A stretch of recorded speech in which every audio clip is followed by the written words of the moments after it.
Welcome to White Marsh Township's Board of Supervisors meeting, November 12th, 2020, beginning just around 6 p.m. So welcome, White Marsh.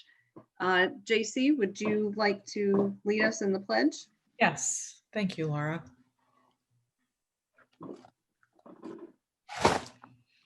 I pledge allegiance to the flag of the United States of America and to the republic for which it stands, one nation, under God, indivisible, with liberty and justice for all. Thank you, JC. Okay. And Mr. McCusker, would you like to share announcements? Sure, thanks, Laura. Mascaro has asked for residents' patience following the news that many of their staff normally assigned to our route are quarantined. If your trash, recycling, or yard waste is missed on collection day, please leave those items at the curb and contact the township at 610-825-3535. Road closures at Stenton, Flowertown, and Cricket have been cleared and are now open to vehicle traffic. Join the Church of St. Jude and the Nativity any Saturday between 9 a.m. and 11 a.m. They're accepting food donations for local food pantries. Last collection day is December 19th. Join the Parks and Recreation Department for a gingerbread house decorating contest on December 14th. Registration costs $25 per entry, and pre-registration is required by December 4th. That's it. Thanks, Fran. Okay, we have a couple public hearings tonight. They're a little different. So we're going to go into the first one. Do I have a motion to open public hearing, review conditional use 03-20 for Laurel Holdings Group, LLC, 633 Germantown Pike? So moved. Second. All those in favor signify by saying aye. Aye. Aye. Those opposed? Okay, motion carries. Thank you very much, Chair Nestor. What I'm going to do is briefly explain the public hearing process here in White Marsh Township. I'm going to go ahead and read some exhibits to be admitted into evidence to establish the record. Then there will be a brief explanation by Mr. Guttenplan, our planning and zoning officer, and then there will be a presentation from the applicant, an opportunity for board comment and questions, and then after that, public comment in the hearing. Then either the board can continue the hearing to a later date or close the hearing and take action. So I'm going to go ahead and mark some exhibits right here. T1 is a proof of publication in the Times Herald of October 29th and November 5th, 2020. T2 is an application with the Board of Assessment property printout and map deed, floor plans and photographs. T3 is a zoning hearing board case 2006-25 decision dated September 16th, 2016. T4 will be recorded land development plan for site recorded June 11, 2019. T5 will be the resident notification letter, November 4th, 2020. T6 will be the posting of notice, November 4th, 2020. T7 will be the zoning ordinance compliance review, dated October 16th, 2020. T8 will be the fire marshal review memo, dated September 15th, 2020. T9 will be the White Marsh Township Planning Commission recommendation, the minutes of the meeting of October 27, 2020, and there was a motion recommending the approval of this application. Now, at this point, I'd like to turn it over to Mr. Guttenplan for just a brief explanation. Thank you. As the solicitor indicated, this is a conditional use application. For the record, it falls under 3 different sections of our VC1 Village Commercial Subdistrict 1 district. Sections 116-290B1, 116-290C1, and 116-290C3. This is a multiple conditional use request for the single building at 633 Germantown Pike. Many of you know it as the new building at the corner of Crescent Avenue that has not been leased yet, and that's really the reason that we're here. The applicant has asked for these 3 conditional uses in order to be able to lease and create and lease the second floor for 4 apartment units of varying sizes, and to be able to lease the first floor approximately half to a retail use and half to a medical or dental office use. As indicated by Exhibit T9, this was in front of the Planning Commission on October 27th. After a short presentation and some discussion, the Planning Commission did pass unanimous motion recommending approval by the Board of Supervisors. With that, I would like to turn it over. I believe Ed Hughes, the attorney for the applicant, is prepared to start the presentation. Yes, good evening. Ed Hughes representing the applicant, Laurel Holdings Group LLC. I just have one witness this evening, Scott Mayer. Should be sworn in, I suspect.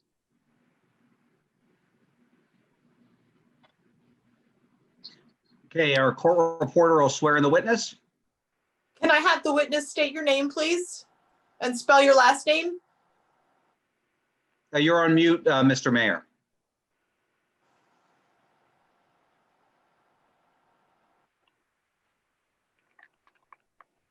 Still on mute. Hey, can you hear me now? Yep. Okay. Yes, could you state and spell your last name for me? Yes, M-A-Y-E-R, Mayor. Do you solemnly swear the testimony you will give in this matter will be the truth, the whole truth, and nothing but the truth to help you God? I do. Thank you. Thank you. Hey, Scott, speak up a little bit, a little hard to hear. Okay. And what is your address? My home address is 4102 Laurel Drive, Lafayette Hill. And what is your occupation? I'm a real estate broker. And what is your connection with Laurel Holdings Group LLC?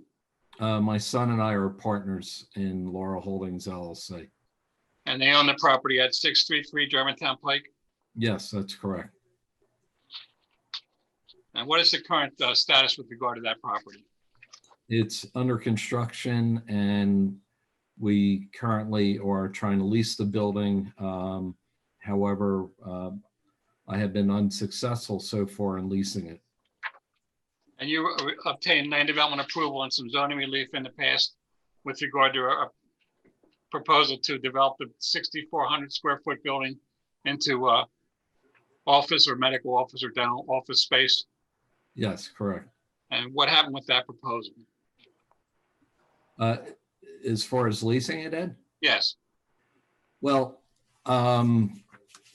actually things went quite well at the beginning, which would have been roughly January, February of last year. I had a lot of initial interest in the building once it was framed out. Actually had Jefferson Health who was interested in the entire building, Penn Medicine interested in the entire building for a surgical center, Tower Health we were in discussions with, also had an urgent care who was interested in the building, just to name a few, along with a number of other tenants. Once COVID hit, everything blew up. I mean, there was literally 6 weeks that I didn't even have a phone call on the building, and activity since then has been what I would call very nominal. And what is your proposal for this evening?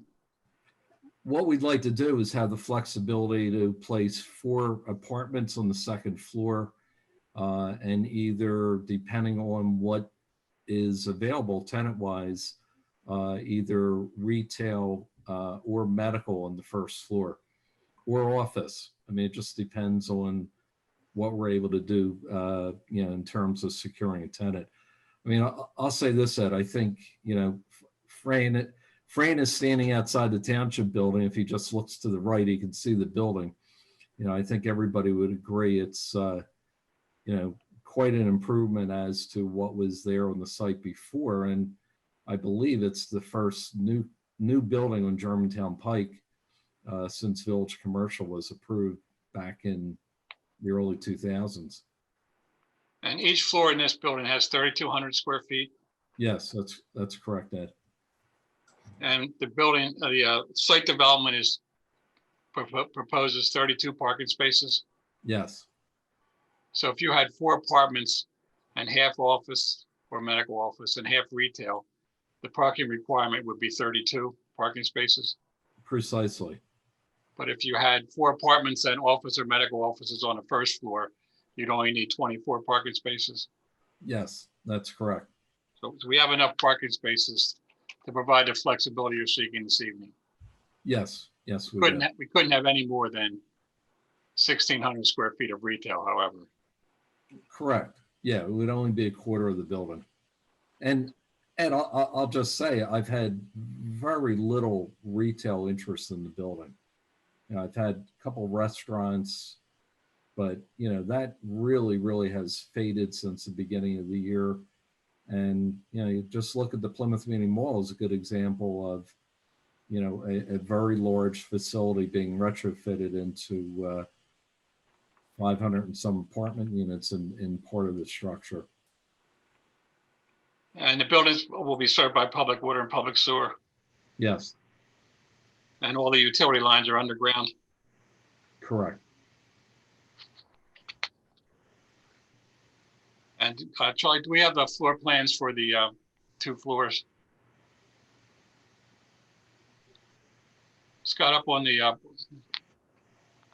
screen is the proposed floor plan for the first floor for half office and half retail. Yeah, it's just an idea of what the first floor could look like. The angle, incidentally, is the area that would be closest to the strip of stores, White Marsh Pharmacy. So that would be the Germantown Pike side of the building. That's at the corner. That's at the corner. And the building's has an elevator. Yeah, it's fully elevator service. And do we have a floor plan of the apartments? And can you describe the apartments, Scott?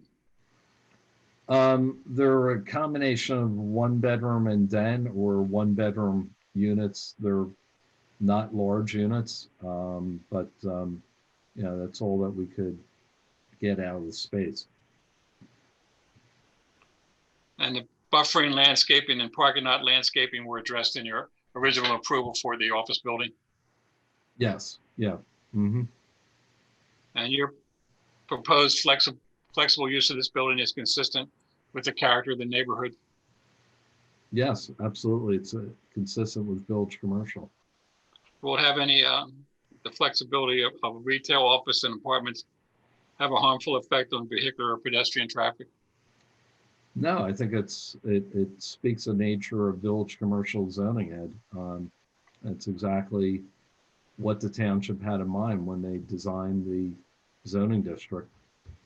Would there be any objectionable noise, lighting, glare, et cetera, associated with the flexible use? Certainly a lot less than what had been previous, where there was an auto repair shop that was operating till midnight and unfortunately you had, you know, various fluids and things running down Crescent Avenue. I can't even begin to tell you how many neighbors on Crescent Avenue in Kotler who have thanked us for eliminating, you know, air guns and things running constantly and being able to hear those things in their backyard. Will there be any adverse visual impacts? No. I mean, if you look at the building right now, absolutely positively, the building itself will not change from what you see now, other than we are installing a clock tower in the very top of the building, kind of that Back to the Future look at, yeah, it's not that, angle, but if you get that front corner there, Charlie, you can actually see that. Yeah, I don't think we don't have a photo of that. No. Okay, okay. But yeah, we've had such incredible amount of neighbor positive feedback on the building since we began construction. Thank you, that's all. So a couple of things now to see if there's an opportunity or if there are any Board of Supervisor questions of this witness. If there, and then after their Board of Supervisor questions, I'm going to see if anybody from the public is going to request, because this is a conditional use hearing and not just a public hearing, analogous to a zoning hearing, then I'm going to see if anybody would request party status. If anybody requests party status, it does not mean, if you don't get party status, it doesn't mean you can't comment. You're always free to go ahead and comment at the end of this. Party status just means that you would have to go on the record, establish that you live within 500 feet of this property, or you're a designated neighborhood association that's requesting party status. And then you'd have the ability to query or ask questions of the witness. Again, just because you don't receive party status does not mean you can't comment as to this application. So now I'd like to turn it back to Chair Boyle-Nestor and see if she or the board have any questions or comments from this witness. Thank you, Sean. Are there any board questions or comments?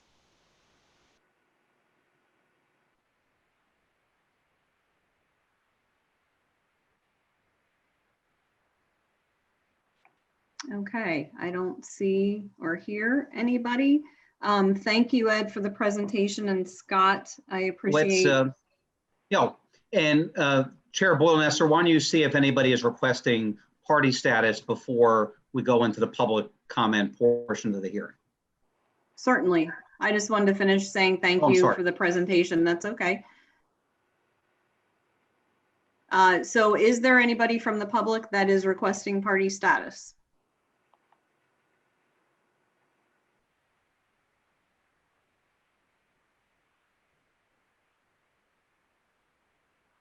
I don't see or hear anybody at this time. So Sean, can we just move into public comment and question? Yep, no questions, just comment. I'm sorry, Yeah. public comment. Yep. So open it up. Is there any public comment?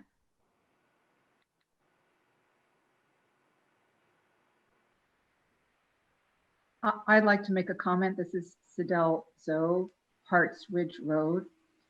I realize I can't ask a question, so I'll try to formulate this as a comment. When the entire building was intended for office use, it conformed to certain standards for that use. Now with 4 apartments, each of which has a kitchen with cooking facilities, full cooking facilities, I'm just concerned that that a different set of standards might apply. And I want to make certain that the township has fully addressed any concerns with regard to the current or intended use, the apartment use, particularly in consideration of the fact that there are 4 full kitchens now on the 2nd floor. Thank you, Sidel. I believe our fire chief has also reviewed this. Is that correct? Yes, I believe that was, and I believe the fire marshal review was Exhibit T8, dated September 15, 2020. If I could comment that this is a approval of the use of the property.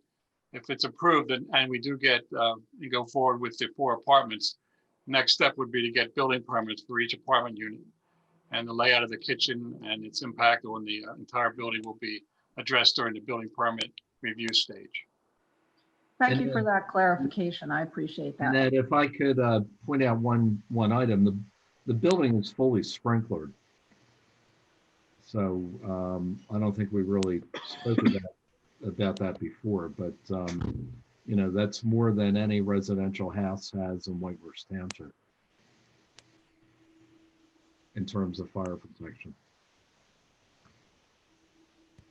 Thank you. Do we have any other public comments?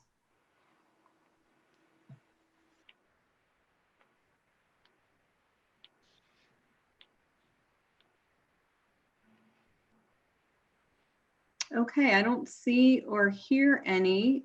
Sean, would I make a motion? Make a motion to then? close the hearing. Okay. So I'd like to make a motion to close the public hearing for Laurel Holdings Group. So moved. Second. All those in favor signify by saying aye. Aye. Aye. Aye.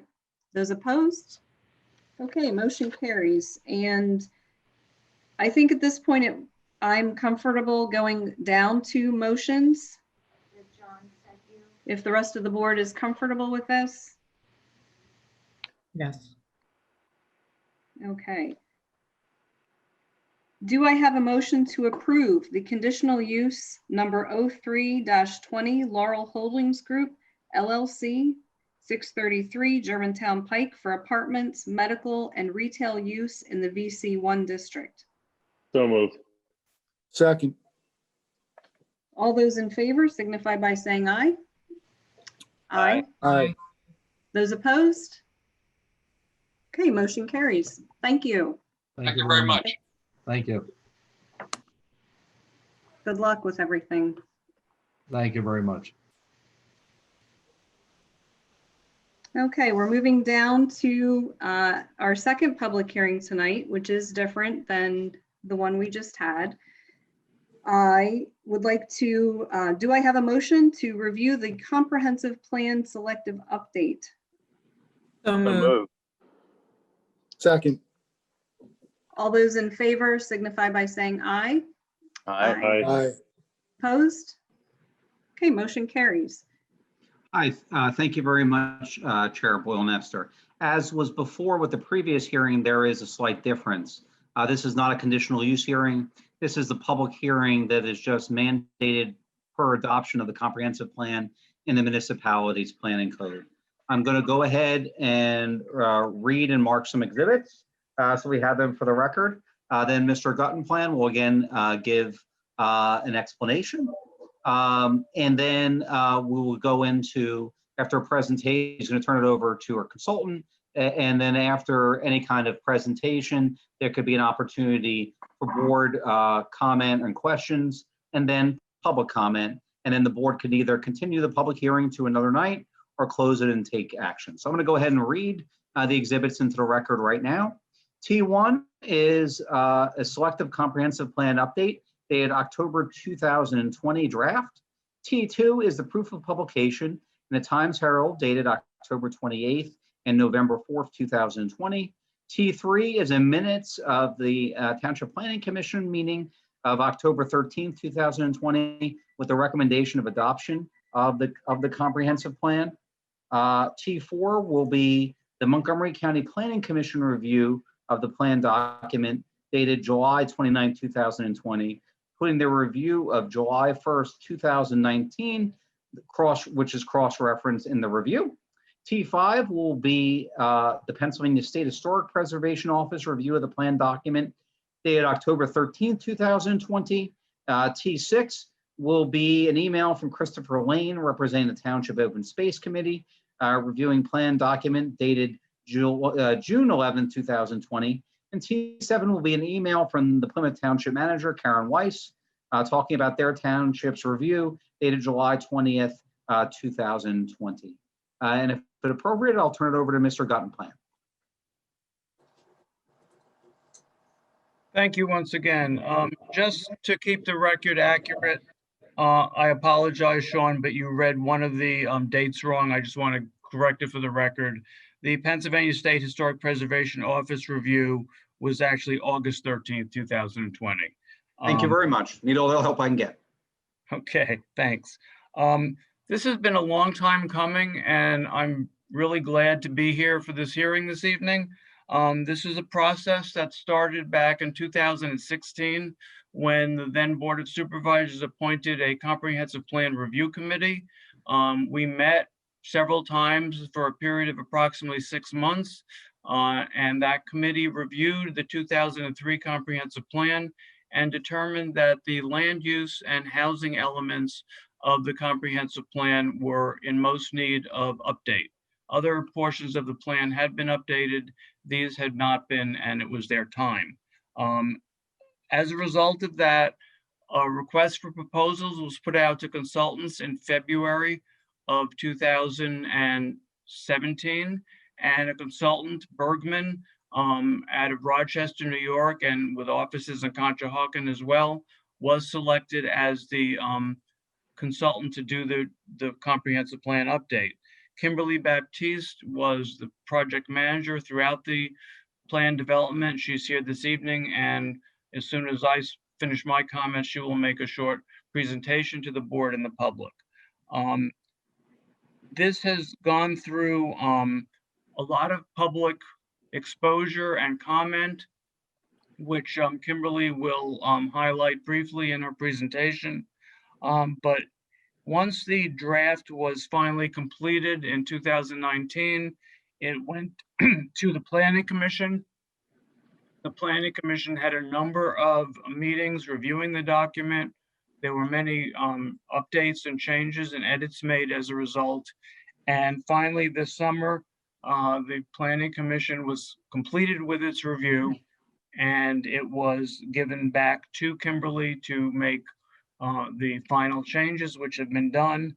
The Planning Commission then, on October 13th, had what is required by the Municipalities Planning Code as a public meeting that was advertised similar to tonight, but was not a public hearing, not quite as formal.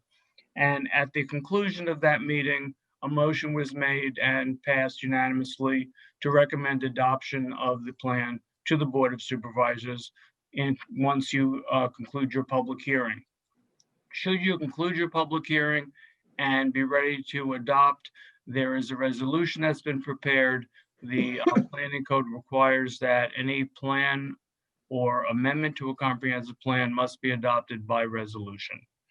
With that, I would like to turn it over to Kimberly Baptiste, who I believe would like to share her screen and introduce the comprehensive plan to the board and the public. Kimberly? Great, thank you, Charlie, and thank you, everyone, for allowing me to give this brief overview of the comprehensive plan process. Hopefully everyone can see the screen. Okay. So just the topics I'm going to briefly cover tonight are just giving all of you a quick recap of the process that Charlie just also provided a high-level overview of, and talk again a high level about the comprehensive plan content. So the key components of the comprehensive plan update, again with a focus and emphasis on the land use and the housing components, includes vision and goal statements, a future land use plan, actions and strategies, and then a number of technical appendices. So Charlie did touch on this, but again, here reiterating the project schedule. So we did kick off back in the summer of 2017. That first really just over maybe 9-month period really did focus on information gathering. So this was the time frame where we spent a lot of time meeting with stakeholders, with community members, held a number of public meetings, completed an existing conditions analysis with the goal of understanding what's the foundation that we're really starting from as we start to think about that 10-year planning vision for the community. As of October of 2018, and then into really over the next 2 years until October 2020 was when the Planning Commission really started to dive deeper into the comprehensive plan and provide their feedback and input for moving forward. From a public engagement perspective, as Charlie mentioned, there were 6 steering committee meetings. In addition to those meetings, we had multiple meetings with various representatives from the township who were also represented in varying degrees on the steering committee. We held 3 public workshops early in the process, a variety of stakeholder meetings with special interest groups and with folks with expertise in specific topics of importance to the comprehensive plan update. We did hold a workshop with seniors in the community to better understand their unique needs and desires for the comprehensive plan. In addition to the Planning Commission having their own workshops to really get into some of the nuts and bolts of the plan, our team also presented at 4 Planning Commission meetings as well. All of that engagement led us to really identifying some key themes that were emphasized and are emphasized throughout the comprehensive plan update. Those key themes are sustainability and natural resource protection, along with open space preservation, the preservation of historic areas and buildings, the importance of connectivity and walkability throughout the community, thinking progressively and forward thinking about how we can address and incorporate sustainability and renewable energy into the plan, and then also an emphasis on understanding and limiting new traffic generation based on new potential development. With regards to the plan process, really that can be broken up into 3 distinct phases. So the where are we now, which was our existing condition information gathering phase, then the really important visioning phase, so where do we want to go? And then tying that together with, okay, now that we know where we are, where we want to go, most importantly, how do we get there? So that's really what we focused on and is really the bulk of the comprehensive plan with the actions, strategies, and implementation component. The vision plan is the overarching guide, or the vision statement is the overarching guide for the plan. And you can see that here on the screen, but emphasizing really not only the small town character, but that balanced with the benefit of the township having a number of urban amenities, highlighting natural beauty, the heritage and culture of the community, and really the desire to create that walkable, connected community between neighborhoods, between commercial corridors, and between open spaces. The community feedback we received really did influence the plan organization. Both Charlie and I mentioned that the intent of this update was really focused on land use and housing specifically.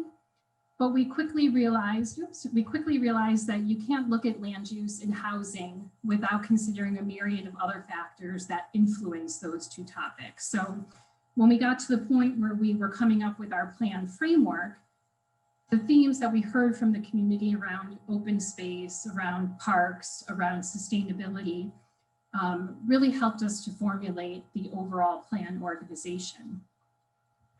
So in addition to creating goals around land use and housing, we also created goals around circulation and quality of life. So we could make sure that we were capturing all of those interconnected topics that ultimately relate back to decision-making as it relates to land use and housing.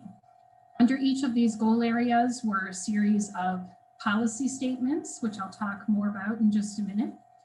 And then under each of those policy statements were a series of actions. So specific recommendations to be undertaken by the township or partners to achieve that overarching vision statement and the overarching goal statements.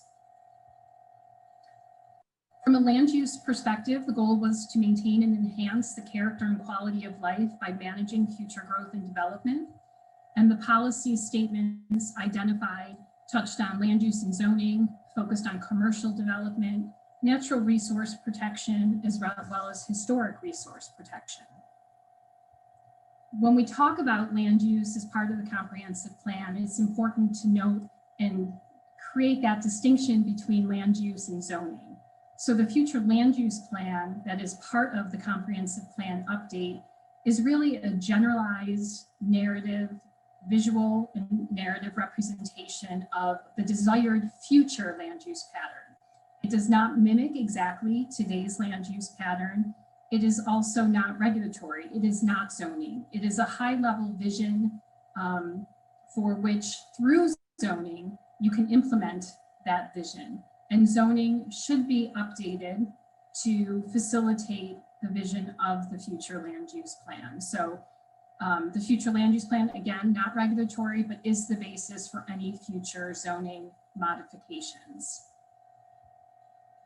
This, again, is just a quick graphic, hard probably to see at this scale, and you can dig into it more in the plan, but here's the future land use plan that has been established. You can see the character areas as we've defined them: parks and open space, conservation residential, golf course, mixed use corridors, mixed use nodes, waterfront district, and a research and development business district. So each of these character areas are defined in the plan, each of them highlighting recommended land use types and patterns, with the anticipation that those details get fleshed out in future zoning modification efforts. The housing goal area touches on diversification of housing stock to meet the needs of existing and future residents. The policies, and again, under each of these policies are a series of specific actions, but the policy topics include and address infill residential development, housing diversification, and new residential development and growth. Circulation looked holistically at circulation and transportation systems in the township, so both vehicular, public transportation, as well as pedestrian and bicycle infrastructure. So the policies under this goal area and the actions address the roadway system, complete streets, so making sure that we are incorporating and thinking about pedestrian and bicycle facilities as part of the roadway network, streetscape amenities, and then the bigger picture topic of connectivity and trail network. And then the last goal area being quality of life. And this is really about preserving, the unique sense of place and the unique spaces within the township, and thinking about open space preservation and sustainable development practices. So a number of policies and actions here focused on the open space network, parks and recreation programming and facilities, open space preservation, sustainable design, and branding and identity to really promote the township and its unique assets. All of the individual actions that fall under those goal areas and those policy statements are then organized in an implementation table. You can see an example of that here. So all of those action items are listed. A phase is identified. Is this an ongoing action, a short-term action, mid or long-term? So we thought about phasing and sequence of how these different actions could be implemented in the township. We've identified responsible party, and then where appropriate, identified a potential cost estimate to help assist the township as they think about capital programming and budgetary items. And with that, I will be happy to turn it back over and answer any questions that anyone might have. Thank you. Thank you, Kimberly. That was a wonderful highlight. I know it's been a lot of work, and I appreciate the dedication, the collaboration amongst so many different people, and just to highlight the shift in the focus from the original intent to really target land and housing use to incorporate what you were hearing from the residents with open space and connectivity and the other aspects. So thank you for that. I'd like to open it to board comment and questions.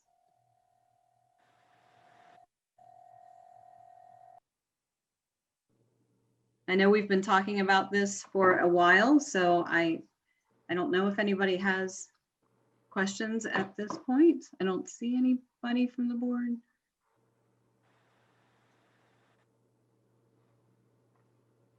Okay. So now I'd like to turn it to public comment. Are there any public comments? Yes, I think I see, maybe Sean, you can help, or Rick, you can help guide me on this. I don't know who came first. You Go ahead. We have one request in the comments from Gregory Harth, and I also saw Steve Kaufman raise his hand. I can't see Excellent. everybody on my screen at once, sorry. Yeah, okay. Greg, if you would like to have a comment?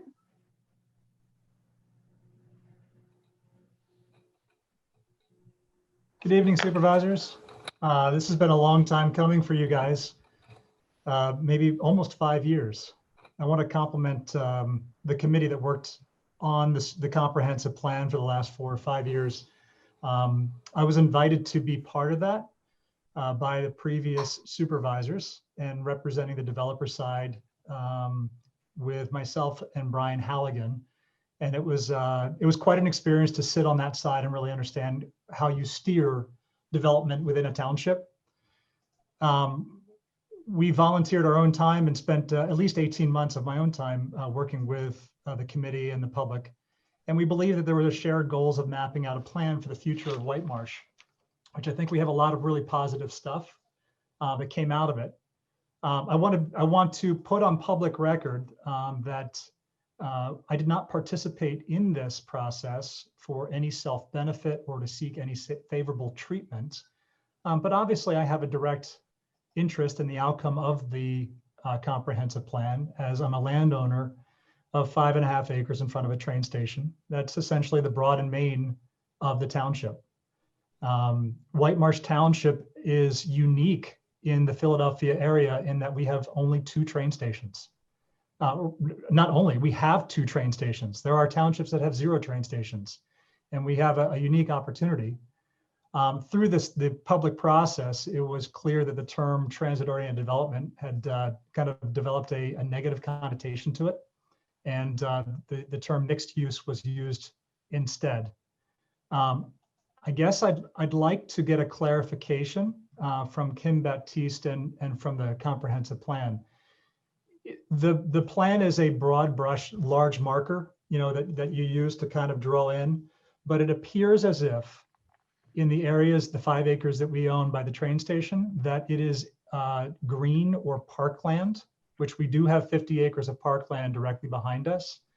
I just wanted clarification from the current Board of Supervisors and Kim Baptiste, if that's mixed use or if it's designated as parkland as part of the comprehensive plan. And this is specifically the 5 acres right across from the Lafayette Connector and directly in front of the Fort Washington train station platform. Real quick, Chair Boyle Nestor, I appreciate Mr. Harf's comments, but questions should be directed to the board chair and see if those are appropriate. You do not have party status. You have the ability to comment. So if Ms. Boyle Nestor thinks that should be a question that should be answered, that should be the protocol of moving forward, just to be clear for the record. Thank you, Solicitor. Thank you for clarifying, Sean. And actually, I'm wondering if Charlie might have a comment on this question. Thank you. There is a green area at the Fort Washington train station environs, basically because of the state park and the significant floodplain areas in that area. The general area around the train station is shown as a mixed use node, and the plan talks about mixed use nodes around, actually we have 3 train stations, Greg, not 2. I don't know which one you left out, but we do have actually 3.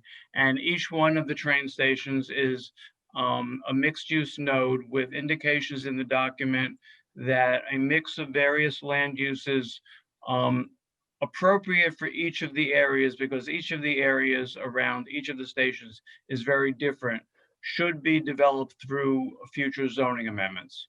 So, and again, I think as Kimberly indicated, the land use plan is broad brush. It's meant to be schematic. It's not meant to have hard boundaries. It's not meant to follow property lines. It's a concept that then will get fleshed out as we move through zoning. So the fact that there's a green area there is reflecting the fact that there is a significant amenity there. It doesn't mean that there shouldn't be other development around that train station as well. I think you have to look at the green area and the mixed use node together. Thank you, Charlie.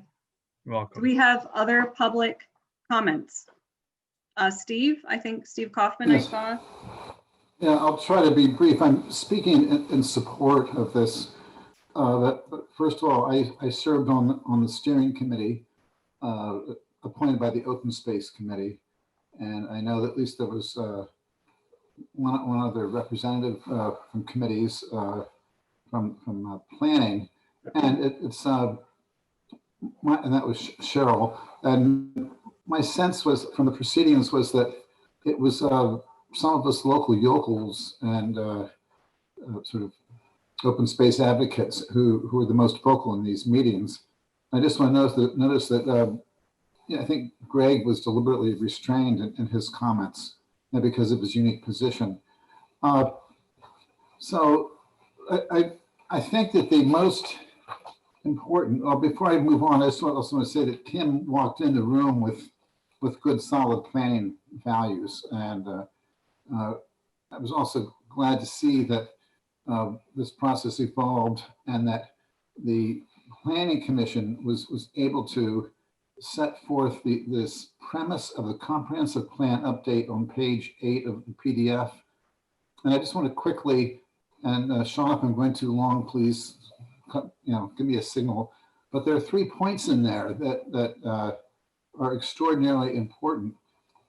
One is that the framework of code and ordinances relating to zoning and land development must reflect or be updated to reflect our commitment to protecting the natural habitat and otherwise combating the underlying causes and effects of this change, referring to climate change.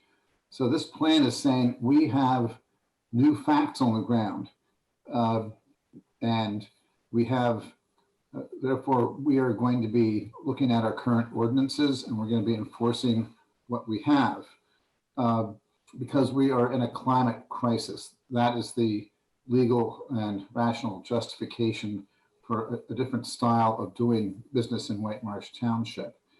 Another line which I found amazing, and I'll try to speed myself along here, is this phrase, therefore White Marsh Township commits to protect and preserve presently healthy ecosystems, to restore ailing ecosystems when practical, and to promote net accumulation of healthy habitat on public and private lands. Net accumulation, that is quite a goal.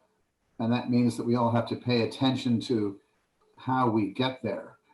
It's going to be difficult, but the fact that we are actually committing ourselves to making this township greener than it is incredible. We now have to live up to it with a real quick look at zoning and the rest of the codes. Finally, there's another incredible phrase in here, or sentence rather. Similarly, it is the intent that the stated environmental underpinnings of the Selective Comprehensive Plan update be carefully and comprehensively considered by White Marsh Township when it evaluates land development applicant requests for waivers and variances from relevant codes and ordinances. That means also, I think, a different way of doing business, of looking at our codes and ordinances carefully when matters come up. And if there's an environmental issue there, interpreting them strictly, denying waivers, et cetera. That's going to be an evolution. So just to sum up, I strongly endorse this. The result is excellent. I would urge everybody, particularly the Board of Supervisors and Planning Commission, to read page 8 a couple of times because it is quite a commitment and it provides the legal underpinning for a new type of regulatory framework for development in White Marsh Township. Thank you, Steve. I see Eli Glick has a question or a comment. Yeah, probably a contrary one. Surprise, surprise. Tonight, this Board of Supervisors will undoubtedly adopt the Comprehensive Plan Selective Update on land use and housing sections. This process started a number of years ago and in my opinion was flawed from the onset. The 2003 comprehensive plan was crafted and written in large part by residents of White Marsh Township. Its vision was forward-thinking and addressed the concerns of unchecked development. Unfortunately, as we have seen, especially in recent years, many of the goals and ideas for White Marsh expressed in that plan were not followed. And now we are led to believe that the proposed comp plan update will address a future 10-year vision for White Marsh. But how was this plan started? To begin with, as I pointed out before, the original steering committee that was formed to get the ball rolling hardly represented White Marsh residents. Less than half the members of that committee actually live in the township. One of the members here tonight, Greg Harth, a builder and developer, tried to have a text amendment granted to allow the building of a large apartment complex at the north end of Bethlehem Pike. This while the comp plan was going through its review process. No doubt Mr. Harth may try again to develop this land once the plan is adopted. The second member, William Garbaz, also a non-resident, is manager at the Sunnybrook Golf Club. He recently came before the township representing the club to request a subdivision of the club's land for development. Both of these members clearly had conflicts of interest in participating on the steering committee. Additionally, Bergman Associates, the consultant hired by the township to manage this process, had a high-level employee, Charlie Gutenplan's wife, working there around the time the RFP was issued. She now works for the Montgomery County Planning Commission. This too seems an obvious conflict. One of the directives on the RFP in the hiring of Bergman Associates called for securing maximum public participation during the update process. Over 17,000 individuals live in White Marsh. In comparison, the public meetings during the process have had a few dozen people show up. The meetings were heavily controlled and managed so that true public discourse never took place. Friends that live in the township I have spoken to know nothing about the comprehensive plan. Why were there no questionnaires created and sent to every household asking residents what was important to them about their community? And why were there no charrette-style meetings for the various neighborhoods within the township? Each neighborhood has its own diverse style and concerns, and they were not well represented by this process. Kudos does go to the members of the Planning Commission. They painstakingly went through the various chapters and managed to push back against what was put forth by Bergman in the first draft. There is even some well thought out environmental protections called for in future development within the township. What is supposed to come next is a review and amending of our zoning ordinances to tighten up language and remove conflicts, all presumably informed by the new comp plan. Why this has not happened already is still a mystery to me. Amending the shade tree ordinance, for example, has been over 2 years in the making, yet we still have no changes to Act 55. That didn't need a comp plan adopted for that to happen. This township has granted many variances and waivers from our current ordinances and zoning code that has led to the types of development many of us find abhorrent. We have many plans of various type on the books. These, like the one being voted on tonight, were very costly to White Marsh residents. None of those plans could be used to prevent those variances and waivers.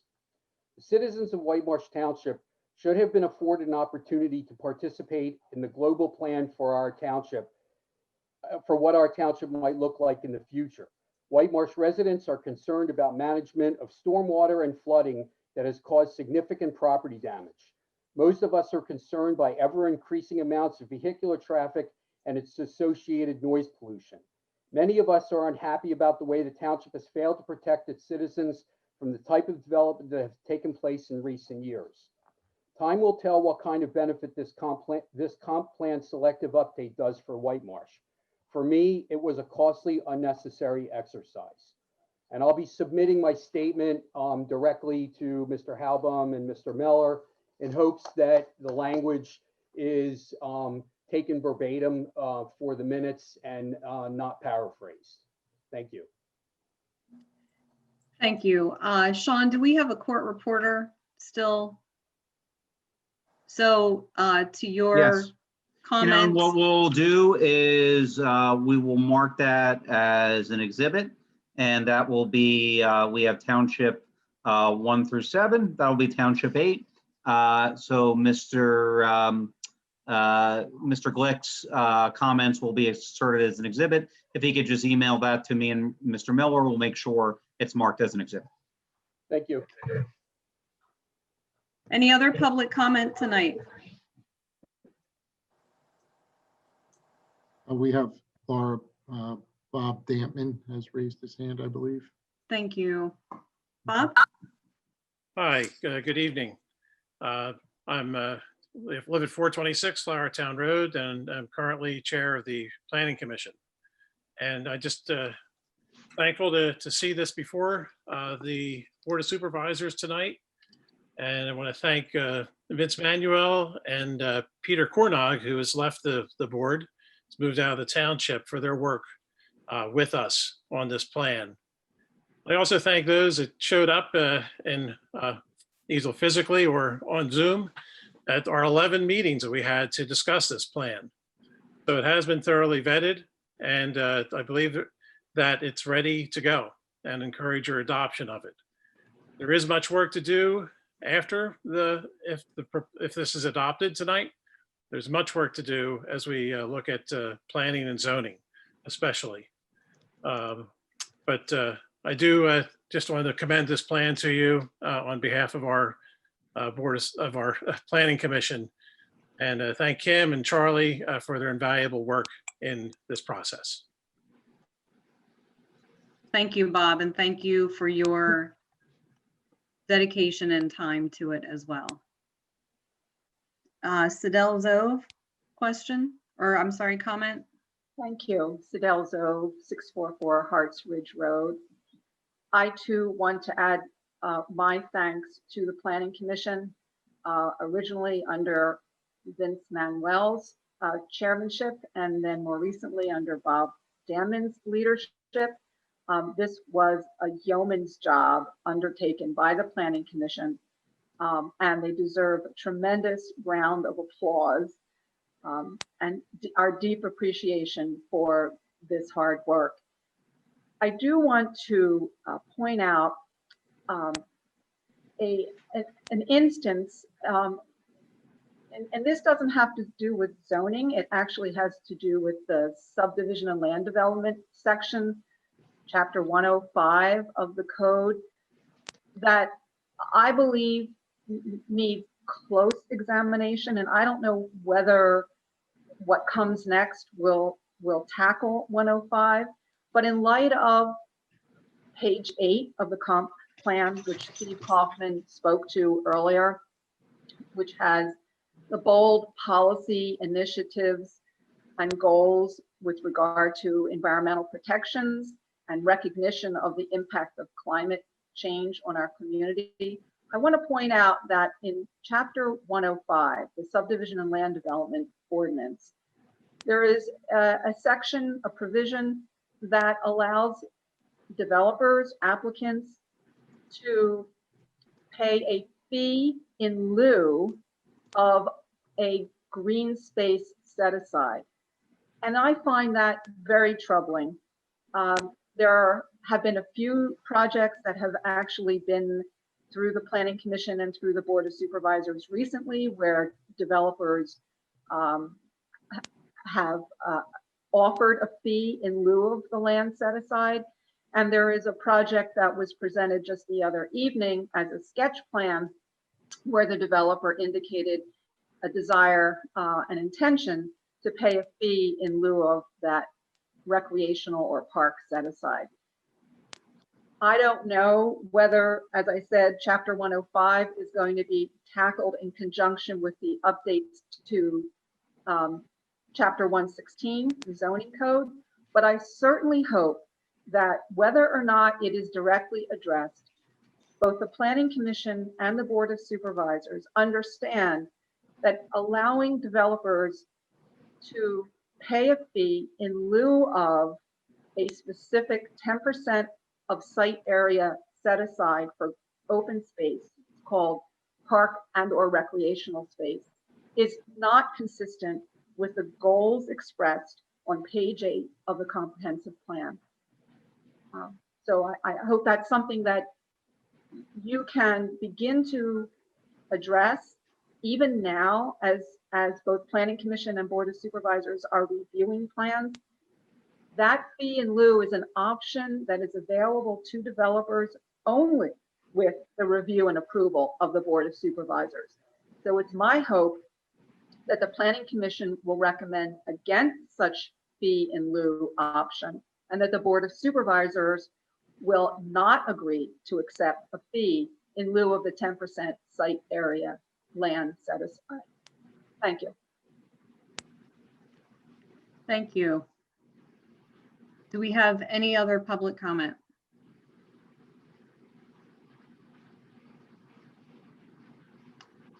Okay, seeing none, I would like to make a motion to close this public hearing. So moved. Second. All those in favor signify by saying aye. Aye. Aye. Aye. Those opposed? Okay, motion carries.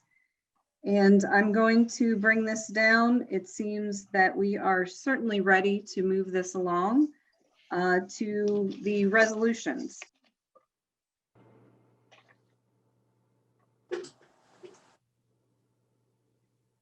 Do I have a motion to adopt resolution number 2020-23, adopting the 2020 comprehensive plan selective updates to land use and housing?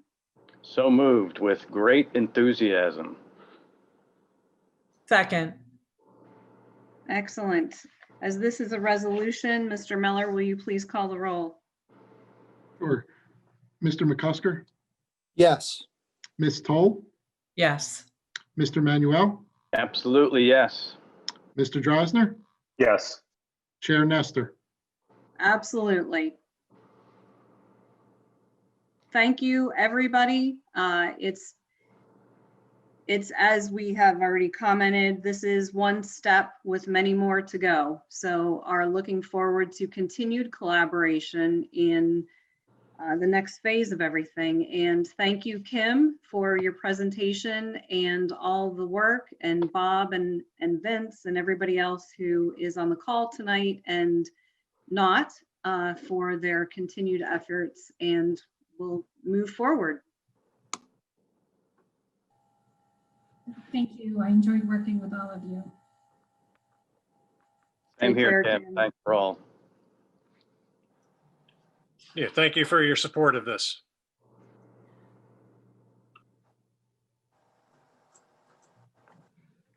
Wonderful. Okay, so we are moving on to the approval of the minutes. Do I have a motion to adopt the meeting minutes from October 8th, 2020? So moved. Second. All those in favor signify by saying aye. Aye. Opposed? Any board comment on this? I think I did that backwards, moving too fast. No, okay, so we have approved the minutes. I think I did that too fast. All right, so I know you're good. approved. All right, good, moving on.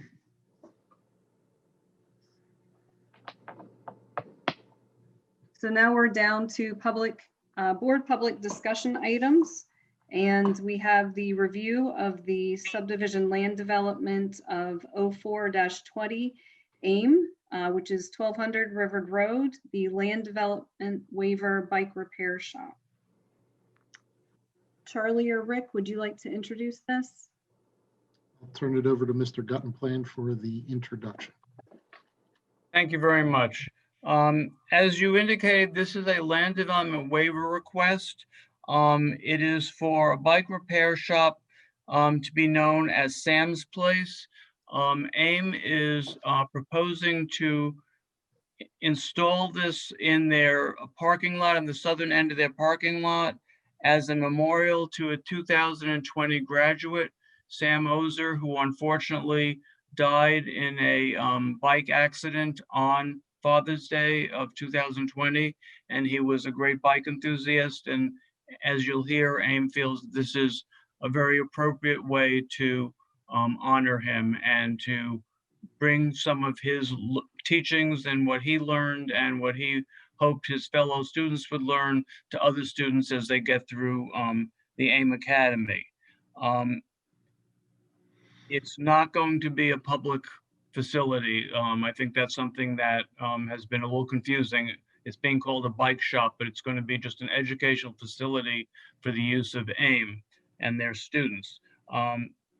As you see in your packet, there is a recommendation for the land development waiver from the township engineer, conditioned upon the fact that as they go through the development process, that the various improvements are reviewed by the township engineer as we get the permits to make sure that everything is done properly. It does not warrant a full-scale grading permit, but in this way, we'll make sure that all the improvements are properly prepared and installed. The Planning Commission reviewed the application on October 27th at their meeting and very enthusiastically recommended approval, commended AIM, and felt this was a very appropriate way to pay tribute to this student.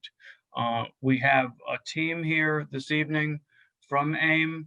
I will turn it over initially to Pat Roberts, Executive Director, who I assume would like to lead this off, and then she can introduce her team, and they have a short presentation, I believe. So with that, Pat, would you like to take over?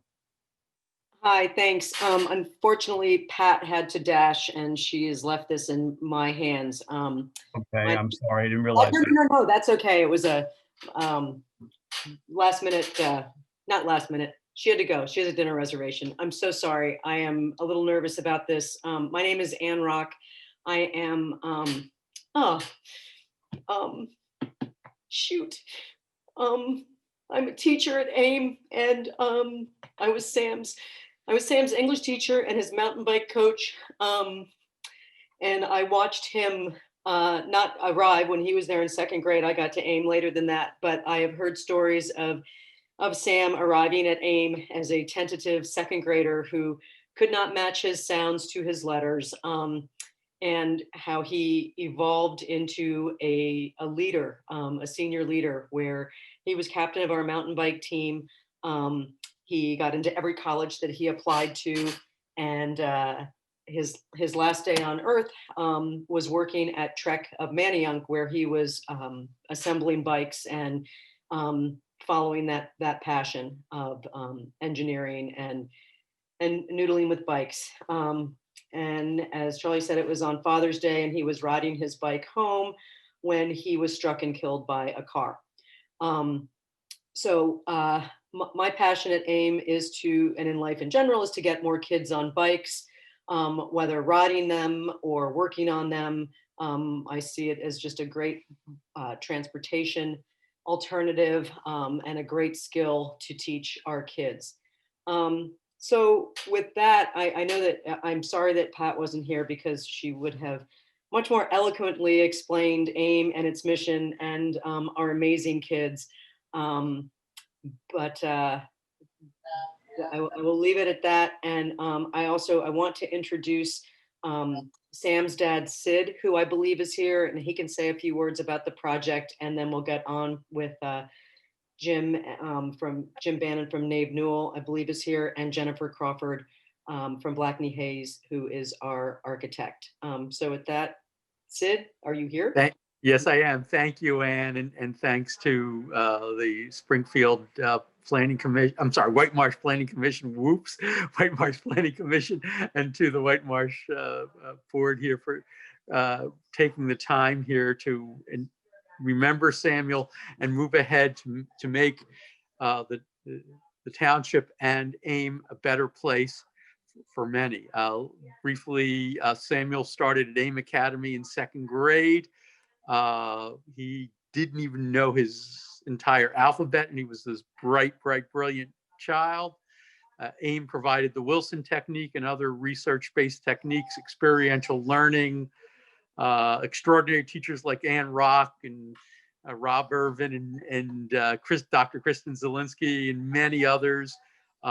They also provide this amazing support on site members of staff who are occupational therapists, speech therapists, psychological in-house services, and Samuel and the amazing, brilliant kids at AIM all were able to take advantage of those services. There's also a college dual enrollment program.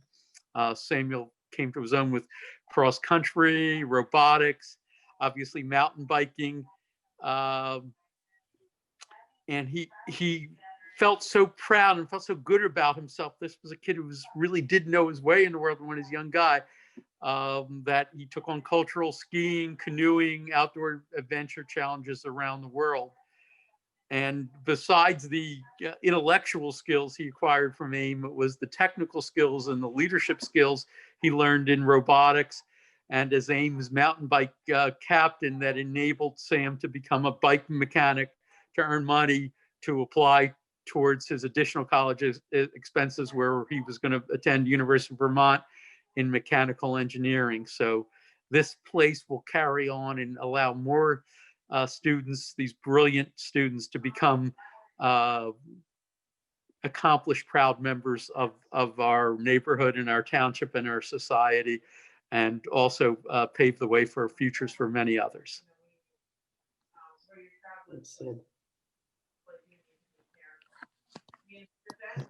Thank you, Ann and Sid.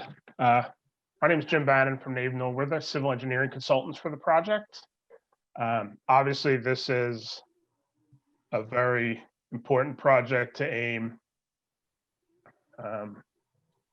And I can't convey that in any way nearly as effectively as Ann and Sid just did.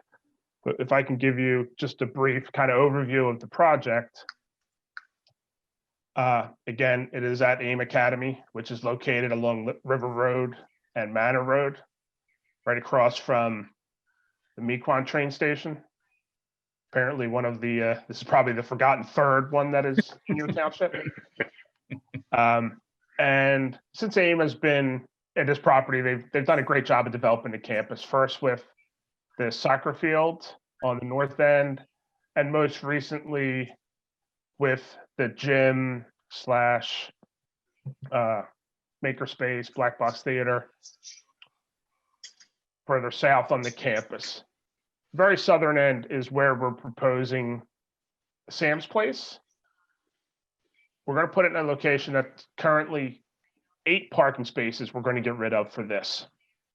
And that's split between the building itself, which is about 640 square feet, and we're getting rid of some of the adjacent parking spaces to plant a flower bed. Now, to offset that, the loss of parking, for those who don't know, AIM rents these parking spaces at the corner, as well as these spaces along River Road to SEPTA for use for their commuters at the Mequon station. As part of this, AIM has amended their agreement with SEPTA to take back these 20 southernmost spaces. They're the furthest away from the train and the least likely to get used. We know during non-COVID years, most of these spaces are full because this is one of SEPTA's few free parking areas. But we believe these spaces there, I think it's like 800 feet or so. It's a good distance from the train station. So with taking these back and losing 8, the school essentially will have a net gain of 12 parking spaces. So still be totally zoning compliant. And if I could just show you, here's just another view of the area. Again, this will be the flower bed, Sam's Place, and a picture of you. Here's some architectural elevations that Black Knee has prepared. I think they did a great job with this. It's really going to fit in with the campus, with the existing buildings and kind of the former industrial use. This is very similar to what they're proposing to build. Not quite this big. It won't be doubled like this, or the signage, obviously, but it'll be very much in the character of what is shown here. And I think it will fit really nicely on the campus. As Charlie said, the Planning Commission recommended granting the waiver of land development. And that is what we're here requesting tonight. Again, as Ann mentioned, Jennifer Crawford, one of the principals at Black & Hayes Architects, is on the call if we have any specific questions about the design of this building, or if any of the supervisors have any questions that I can answer, I'd be glad to do that at this point. Jim, if I could just interject, could you or Jennifer explain to the board and the public the construction of this building, because it is somewhat unique. It's not a stick-built building, and I think they would appreciate understanding that. And I will let Jennifer go into those details, but it's a great point, Charlie. It's essentially a shipping container construction, and there's really no foundation needed. It's going to go on the existing asphalt with essentially little footings, basically like you would do for a deck in your backyard. Jennifer, any more detail you'd like to add to that? Sure. So what we're showing here is actually 2 shipping containers. Each one is about 8 feet by 40 feet. So it's 2 shipping containers that will be put together. And on top of that, we will be placing a deck for the students to use for social gathering space and bringing their bicycles up there if they so choose to do that. But again, it's an industrial use of these shipping containers, which we felt was really appropriate for the site, being that it was the old Simpson paper factory in an industrial site originally, rather than using a typical kind of modular trailer building. These images are just to show you kind of precedent images for other buildings like this that have been done in the past. So this isn't necessarily what we're doing, but it's close to, so that you understand kind of what the vision is for this project.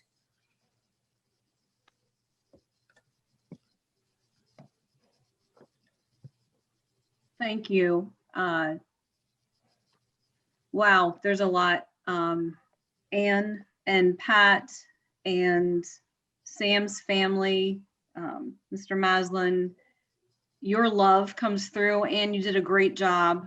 And, we can hear the love of Sam through your comments. So please, no apologies. You rocked it. And wow, this is a beautiful tribute to him. And I just off the cuff, I'm moved and am so quickly impressed on how this was all put together. It looks really cool, and I love the collaboration with SEPTA. Question that I have is, how will students access this? Is there a walkway or some path that they will use to get here safely? I can jump in with that just quickly.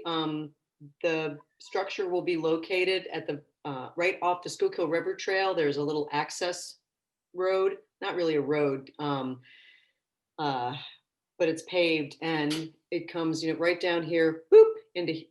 Oh, I don't have a control. Sorry. Right into the building structure, and it will be like a garage door kind of thing where they will go right in, straight in. And so I think the access will be very simple. We've also, and this was amazing, Sam had worked at the Trek store of Manayunk, and Trek corporate headquarters was so moved by this story. They're located in Wisconsin, but their director of North American retail has his team together, and they're going to outfit the inside of this and set it up like a little Trek bike repair shop. So far, we're coordinating with Neighborhood Bike Works, with Trek. It's just going to be a real, sorry about the pun, but I'm an English teacher, a real hub for the community. And as far as the parking spots go, I know we're getting more, but this is going to get more kids on bikes, so fewer cars. You're welcome. Very good. And will it have, I'm sure, adequate lighting? Like, will the students be using this during school hours? They will be, and Jennifer can speak to that stuff as well. But Trek is going to, work with the architects to make sure that it has all of the required features. It's going to have, it will have adequate lighting, it will have HVAC, so it will have heat, and it will have some air conditioning as well. So it will be fully fit out. Thank you all.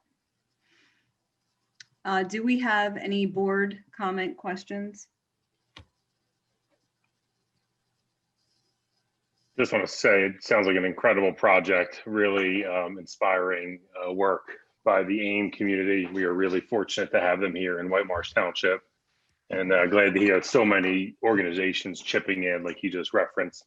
I know Neighborhood Bike Works. I have a friend on the board who I hadn't talked to in probably 2 years, and we just emailed last week about something random. So to hear their name come up is great. I know they're a wonderful organization in Philadelphia, so I'm glad to hear that they're involved in some way, and just a really wonderful job by all of you to get this done. So best of luck. Thanks. Any other board comments or questions? Okay, I'd like to open it up to public comments.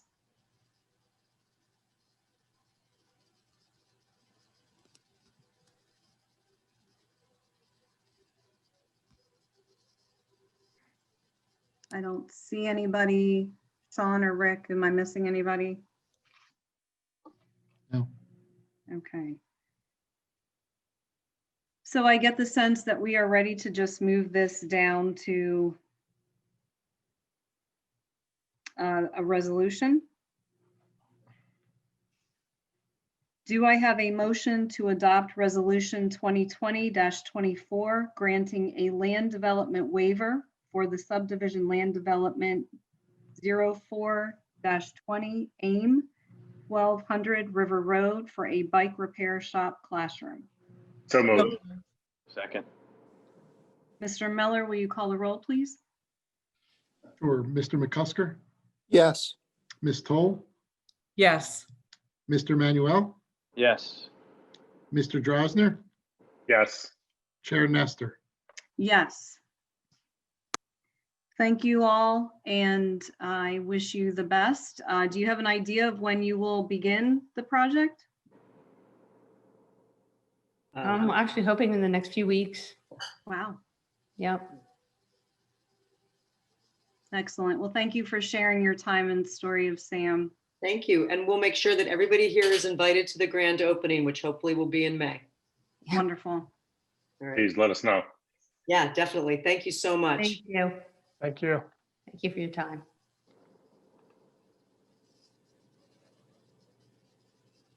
Okay. Moving down our agenda, we're down to resolutions.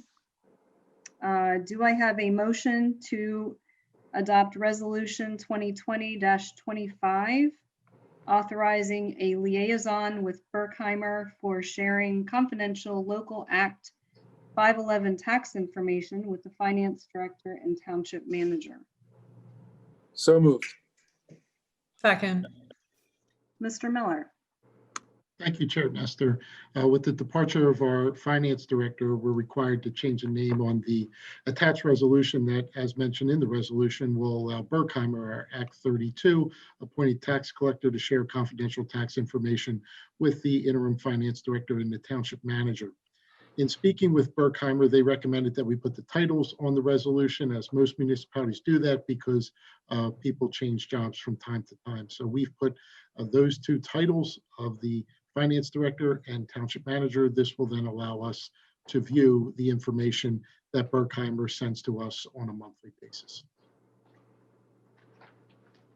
Thank you.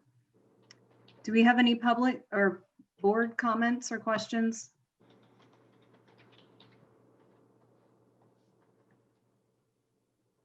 Are there any public comments?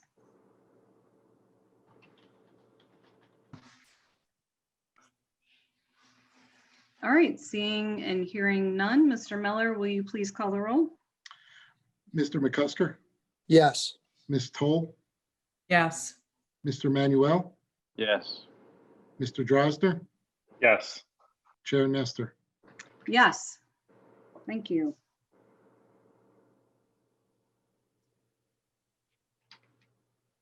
Okay, on to the next one. Do I have a motion to adopt resolution 2020-26, authorizing the distribution of the 2020 Act 205 state aid to the police pension in the amount of $551,469.32 in accordance with the resolution 2019-19? So moved. Second. Mr. Miller? Thank you, Chair Nestor. And annually, we're required to distribute the Act 205 state aid that we receive to the pension plans in accordance with the minimum municipal obligation, MMO, that we approve each September. This is from the one that we approved for 2020 and 2019. As you mentioned, the township received a little over $550,000, and the 2020 MMO required a contribution of a little over $1 million to the police pension plan. As a result, the full amount of the state aid will be contributed to the police pension plan to offset the cost that is required to contribute to the plan this year. Thank you. Do we have any board comments or questions?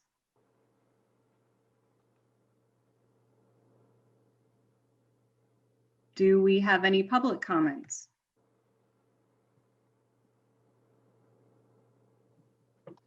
All right, seeing none. Mr. Miller, will you please call the roll? Mr. McCusker, Yes. Ms. Toll, Yes. Mr. Manuel, Yes. Mr. Drosner, Yes. Chair Nestor. Yes.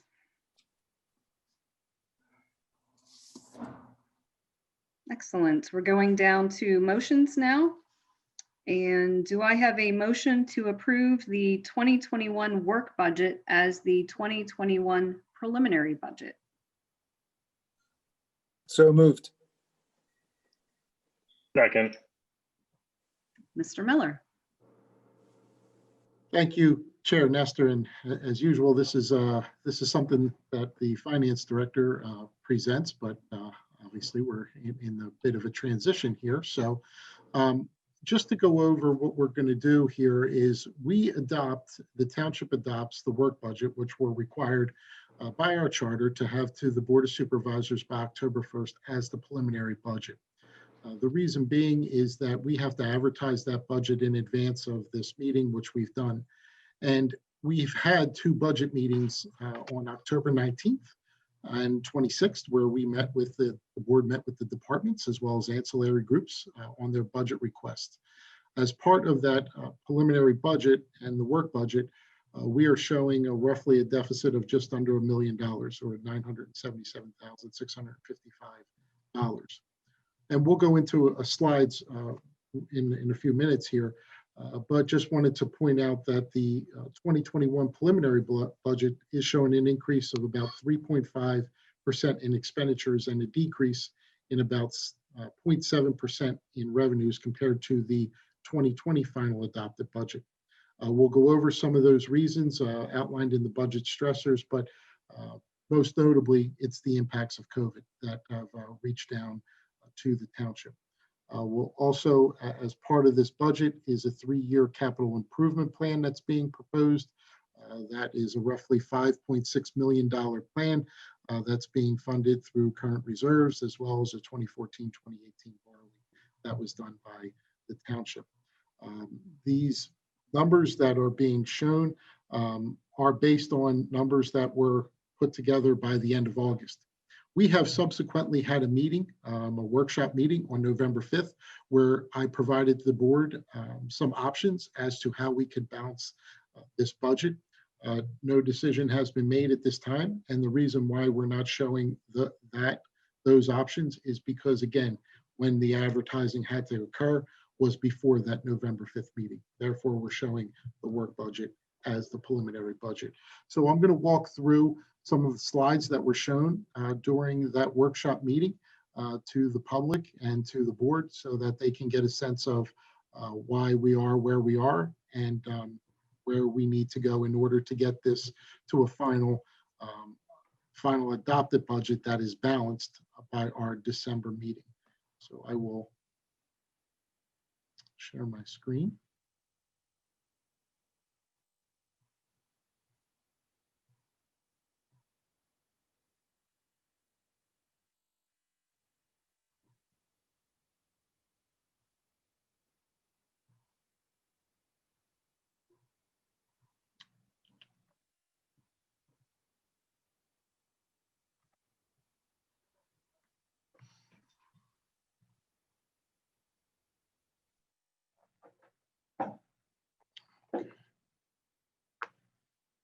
Okay, as far as the budget process goes, as mentioned, we had the October 1st and 1926th. We're here tonight talking about the preliminary budget to adopt, which does have a deficit. And then on December 10th, which is our last scheduled board meeting of the year, that is when we will show a final budget with our 2021 tax levies with it. As mentioned, we're showing just shy in the preliminary budget of $1 million deficit, and we have the percentages that were discussed earlier. As far as the general fund, the revenues, our revenues come from several different sources. Let's see if we can, there we go. Several different sources. The two largest are our Act 511 taxes. Our Act 511 taxes include our earned income tax, our business privilege tax, our open space EIT, our mercantile tax, local services tax. Our earned income tax, what we have been seeing is that has actually been very strong. I mentioned earlier when we did the resolution for sharing confidential information, our Act 32 collector Berkheimer provides us with different estimates on what we are going to receive in terms of revenue as well as projections for the following year. And they have continued to be very strong. Even during COVID, I think it just goes to show from this community that while some lost their jobs and so on, as we've seen through media and so on, in the township, people have been able to retain their jobs and continue to earn because we are seeing that through the earned income tax. Also, as people have begun to work remotely, they are no longer going to the city. If you're working, I believe it's over 90 days from home, then you can remit your taxes to that municipality, not going to the city of Philadelphia. So there is a slight uptick from that, as well as Berkheimer has indicated to us. Where we've seen some negative variances is with regards to our business privilege tax. We've seen businesses struggle with COVID and various shutdowns. So with that, the business privilege tax, which is a tax on the gross receipts of revenue from our businesses when they're not earning money or doing well or had to go through a shutdown and pull back, that's less tax revenue that we, as municipalities that have the business privilege tax, will see. And we were, in talking to our other communities that have this tax, are seeing the same types of results and some lower revenues as compared to previous years. Real estate taxes, they continue to remain stable and strong. You still have to pay your real estate taxes regardless. So those have remained strong. We've seen the assessed value, which we'll go into in other slides, that have also kind of had a bit of an uptick. The other area that I want to point out is licenses and permits. People being home are looking at their house and seem to have some money to want to make additions, alterations, so on and so forth. So we've really seen a huge boom with regards to permits in 2020. As far as expenditures, when we're looking at the expenditures here, bit better there to get it all on one slide. Our police force is our largest expenditure, and in any municipality that has a municipal police force, that is their largest expenditure for public safety, followed by public works. So those are generally our two largest that we are seeing, and certainly the others that are there. We also, employee benefits, that's healthcare and the like that we are seeing. So this is a very typical bar graph or circle graph, I guess you could say, when you look at municipal budgeting, especially ones that have a municipal police force.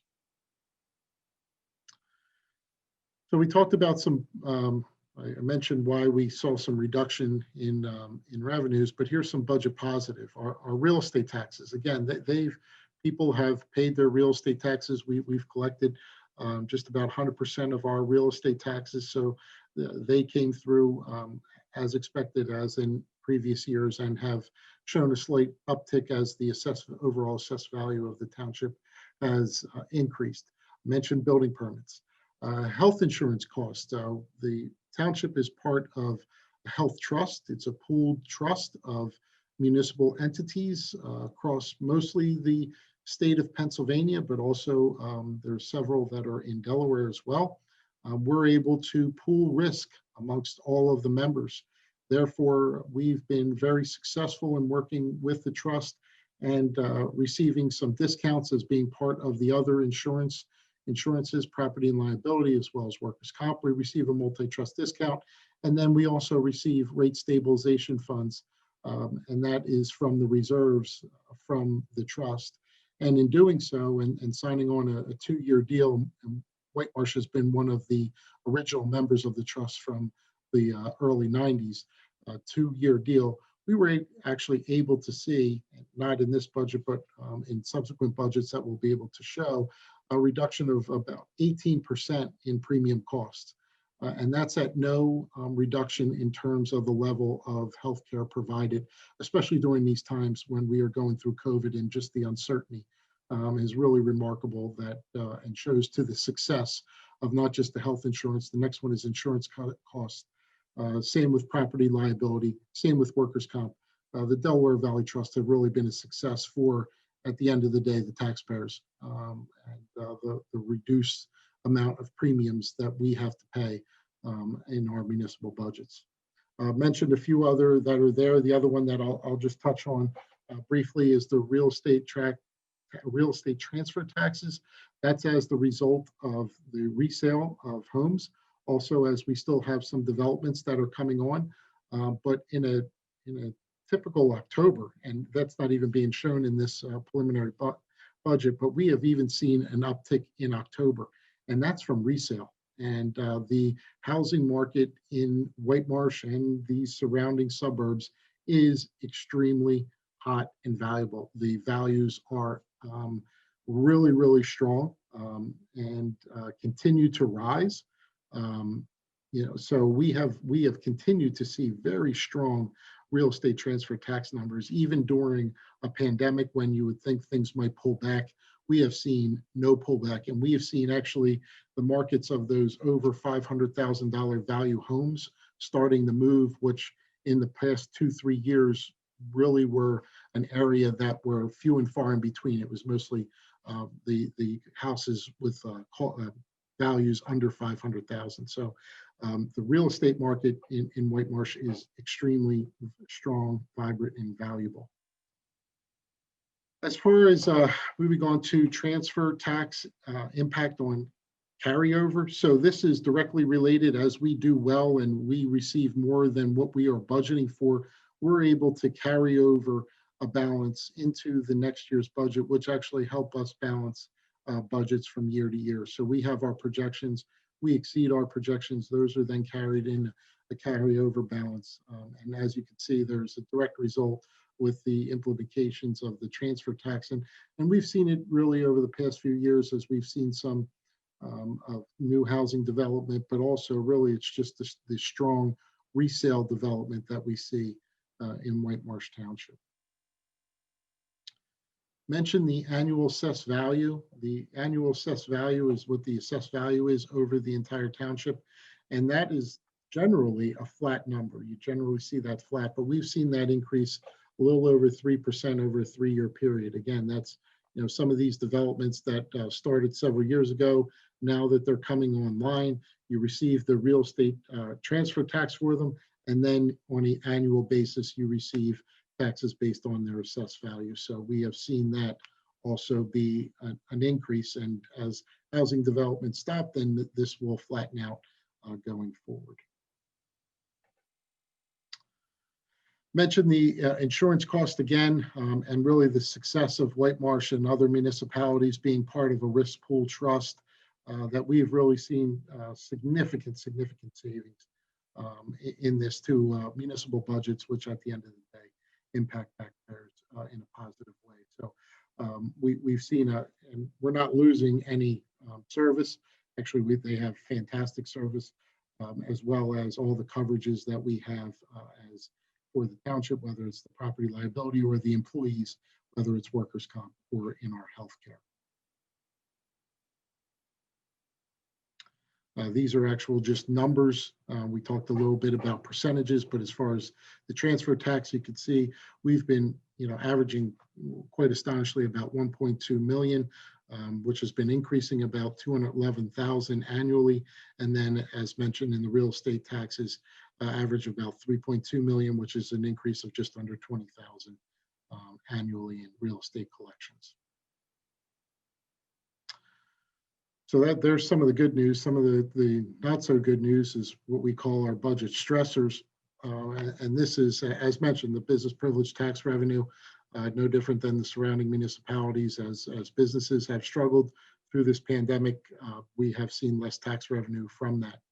Our MMO, we mentioned that this evening. Those are some large numbers that we're required to fund, and specifically for our police pension. And that continues to increase as we are trying to fully fund the police pension plan. We've seen as the cash carryover balance is kind of ebbs and flows as that decreases as we are hitting projections, there's less cash carryover to go forward. We see some others that are there in a little lesser, but certainly do have some stressors as we move forward in the budget as we look to balance the budget.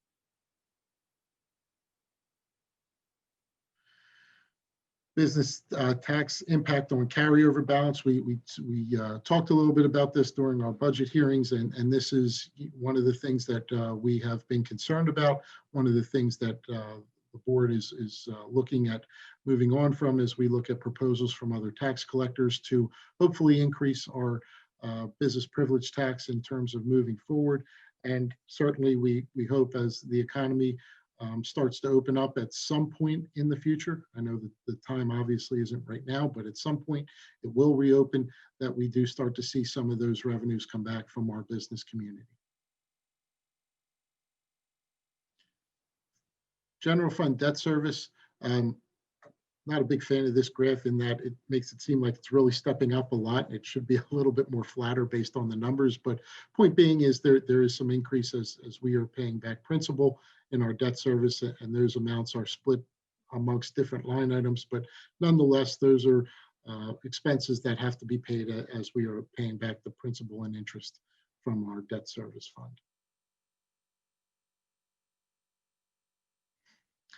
Outside group funding or ancillary, as I would say, they're really not outside, they're part of us, so I tend to call them ancillary.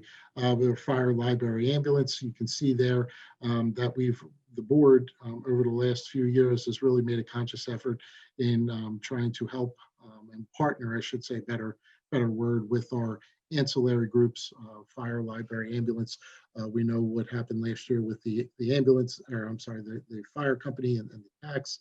So those have all been measures in terms of partnering with these groups to make sure that they are functioning. And then finally, the 2021 real estate taxes, looking at the averaged assessed value of $171,000, the average assessed tax bill is just under $5,000. Now, I know people will say, well, that's not mine.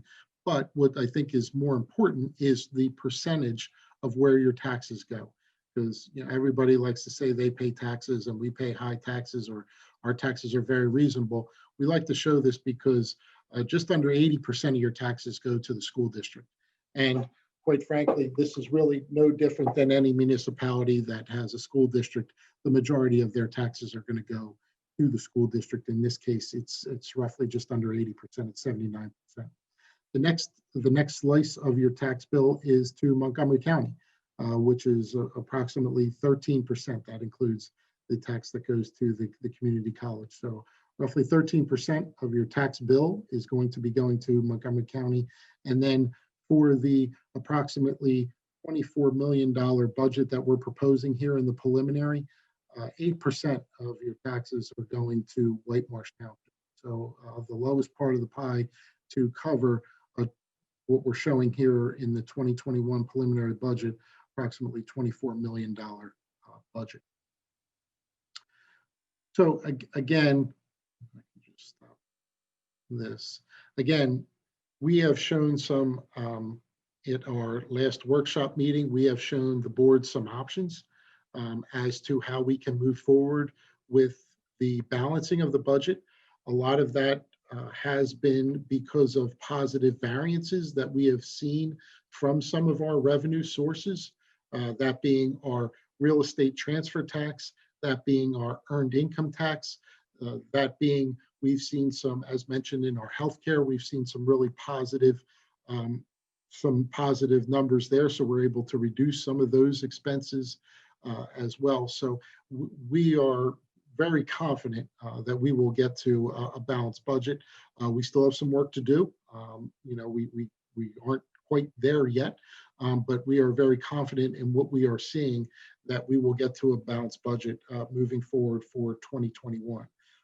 I also want to say it's important that we're not being short-sighted, where we're saying we're providing options where it could have adverse impacts in 2022.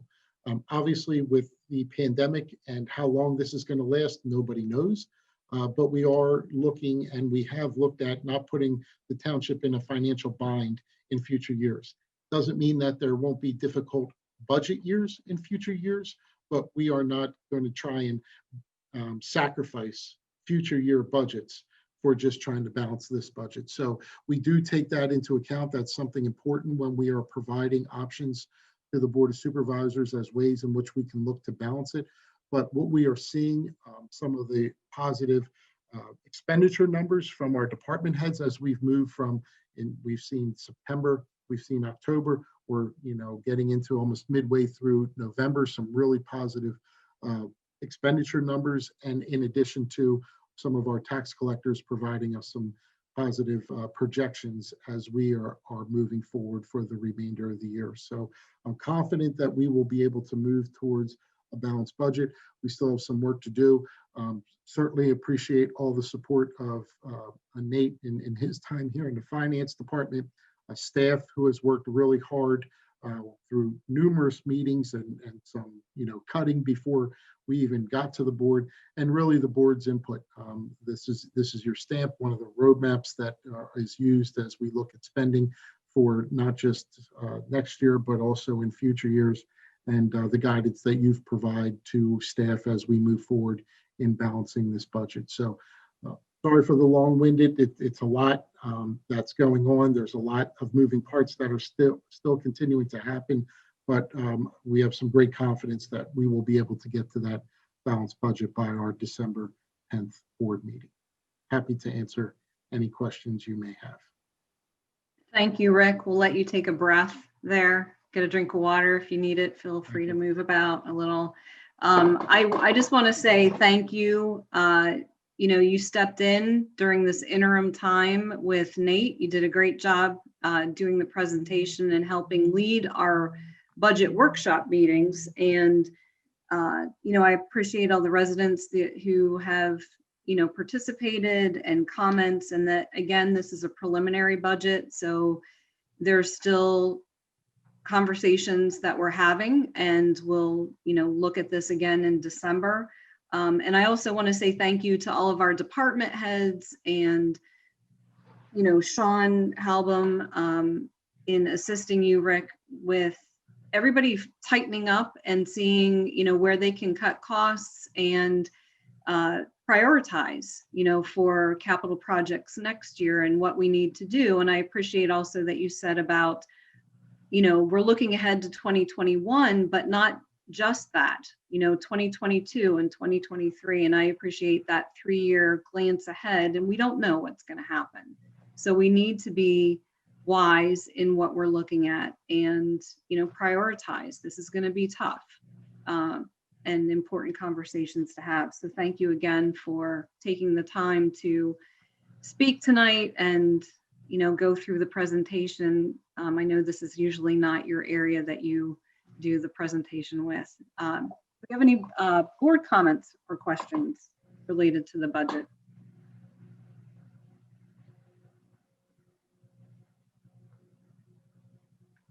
Okay, any public comments on the budget?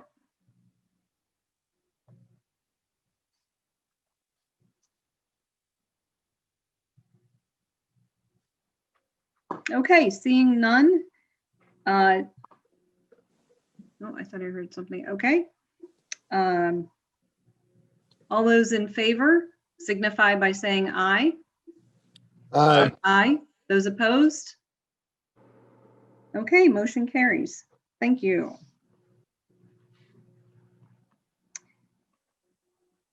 Moving on to the consider ordinance amendment. Do I have a motion to authorize the advertisement of an ordinance amendment for providing fines and penalties for 3 or more false alarms? So moved. Second. Excellent. Would this go to, is Mr. Weaver on this? No, I will take Okay. this so that's actually where it started, was the fire marshal looked at this, and I think through his conversations with the 2 fire companies, well, we have a false alarm ordinance. What it didn't have was really any teeth to it. So Nick proposed putting in some penalties for those that have repeated false alarms. That if you have 3 or more, that you could receive a fine.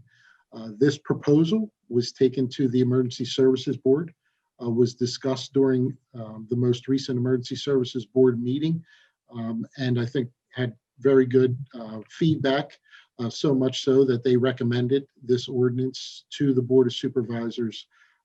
Pretty basic, pretty cut and dry, but obviously for the fire companies to continually go back and put their volunteers out there and millions of dollars of apparatus on the roadway to keep going to false alarm, false alarm, false alarm, where they are false alarms. It's due to maybe a property owner, a commercial property owner that is not having their alarm company come in and make the necessary adjustments to their alarm system. This at least says, hey, here's the money that here's a penalty for doing that. We've told you now this is the 3rd time that you've done this and you still have not corrected the issue. This at least gets folks to that point. Hopefully we don't have to go there. Hopefully, in working with the fire marshal's office and the fire companies, that these commercial places will then, once there's a false alarm or 2, that they understand that they need to correct the matter, and the matter is getting corrected. Again, we're not looking to find people, but again, right now, it can just keep happening, and there's no teeth to it. This gives us a little bit of administrative teeth for those that are chronic. And they're very few and far in between, but they do happen, and it gives us some ability of enforcement when it does happen. Thanks, Rick. And I appreciate this is a safety aspect too, because then the teams that would be responding are to a false alarm are then not able to necessarily respond to a live one. So I appreciate that safety factor too. How will this be communicated to commercial folks? Well, if we go out there with a false alarm, we'll obviously put it up on our website. We don't have necessarily a mailing that goes out to all of just the commercial properties, but we'll certainly put it in our newsletter. We've been doing PSAs that we can post on Facebook, so we can really, work to put that out there so that folks know. And again, it's not the first alarm that they get hit with anything, but that'll be communicated through Nick's office when he's out there meeting with the property owner that, look, this needs to be corrected. Here's our ordinance. We want to make sure that we don't get to the 3rd corrected after the 1st. And hopefully those are ways in which we'll look to convey the message of this ordinance. Great. Is it possible that we could also have this included in any new welcome packet that goes to a new business, just as part of the introduction? Great idea. Yes. Thank you. Any board comments or questions?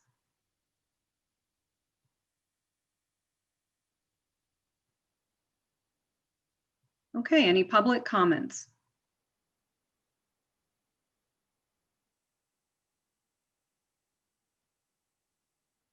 Seeing none, all those in favor signify by saying aye. Aye. Aye. Those opposed? Okay, motion carries. Thank you. We're moving down to consider the collective bargaining agreement. Do I have a motion to approve the collective bargaining agreement between White Marsh Township and the White Marsh Township Police Collective Bargaining Unit, which extends the current terms of the contract for the years 2021 to 2023? So moved. Second. Mr. Miller? Thank you, Chair Nestor. Our collective bargaining agreement with the police does expire at the end of this year, December 31st, 2020.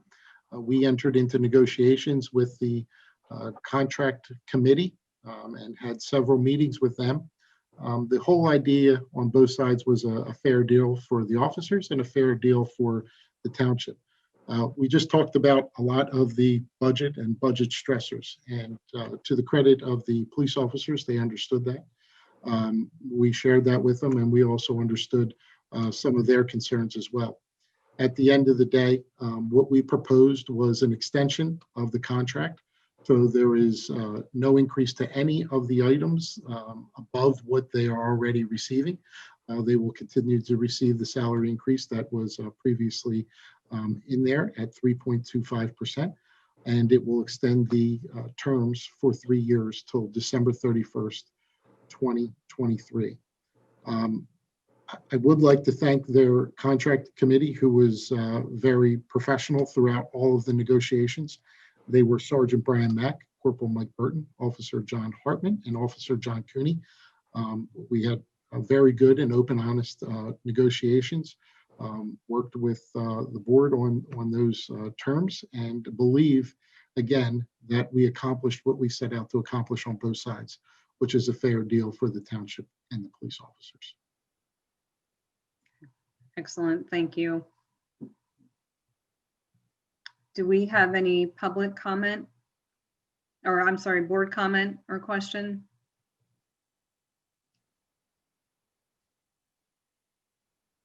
Well, I also thank everybody who was involved in this, especially looking that this is a pandemic year and with the budget, so I appreciate that part of it as well. Any public comment or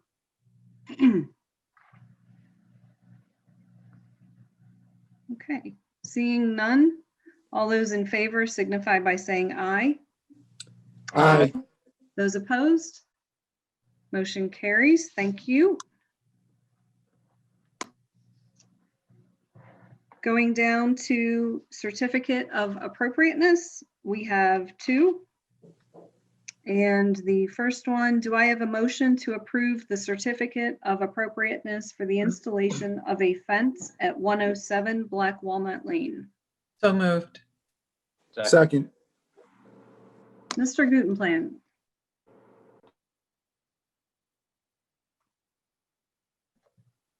Charlie, you're on mute.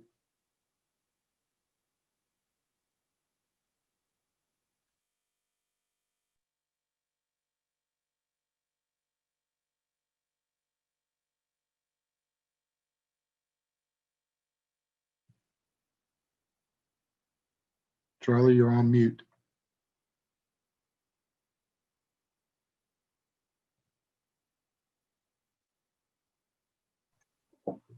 Okay, Now we can hear you.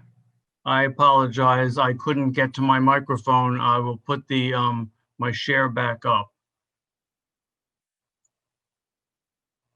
There are 2 certificates of appropriateness. The 2 properties are actually very close together in adjacent developments. They actually back each other up partially. This is the first one at Black Walnut Lane. They seek to complete the backyard fencing that is partially started because of surrounding property fences. They have a a new puppy and want to put a post and rail fence with a wire grid. This was reviewed by HARB at their November 4th meeting, and they saw no problem or issues with it and recommended a certificate of appropriateness be approved. This is just the tax parcel, also Black Walnut. Black Walnut Lane, for anybody that might not be familiar from the public, is within the historic district, but is a development that was essentially built primarily in the early 2000s, 2000, 2001, 2002. So this is not an old home, but it's in the historic district, and there are 1 or 2 older homes within this development. But this is an outline of the area that they are proposing to fence Black Walnut Lanes out here. And so this is coming off the house, going along the side and going along the back and hooking up to some other fences. And again, HARB recommended approval. Great, thank you, Charlie. Are there any board questions or comments?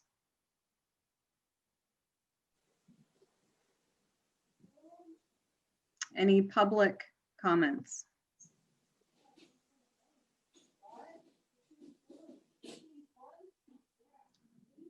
Seeing none, all those in favor signify by saying aye. Aye. Aye. Those opposed? Okay, motion carries. Thank you. Do I have a motion to approve certificate of appropriateness for the installation of a fence at 11 Catherine Lane? So moved. Second. Charlie, keep trucking. Thank you. You may notice that this property partially backs the one that we've just talked about. But this is in the Maple Hill development, which is a development that was just constructed. And you've seen a number of certificates of appropriateness in here as people move in and are improving their properties by adding fences, patios, decks, and things of that nature. This is another fence proposal. The applicant is proposing to put fences from the sides of their house and down the 2 sides to the back. Along the back, there are fences either proposed or existing, so they are not proposing their fence along the back. They don't need it in that area. This gives you a better idea of what they're showing. Sideways, I apologize, the streets out here. The yellow lines are those areas where they're proposing a 4.5 foot tall black aluminum fence looking like this.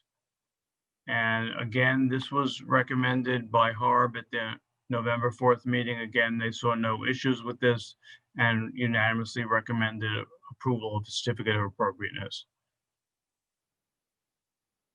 Thanks, Charlie. Do we have any board comment or questions? Any public comments?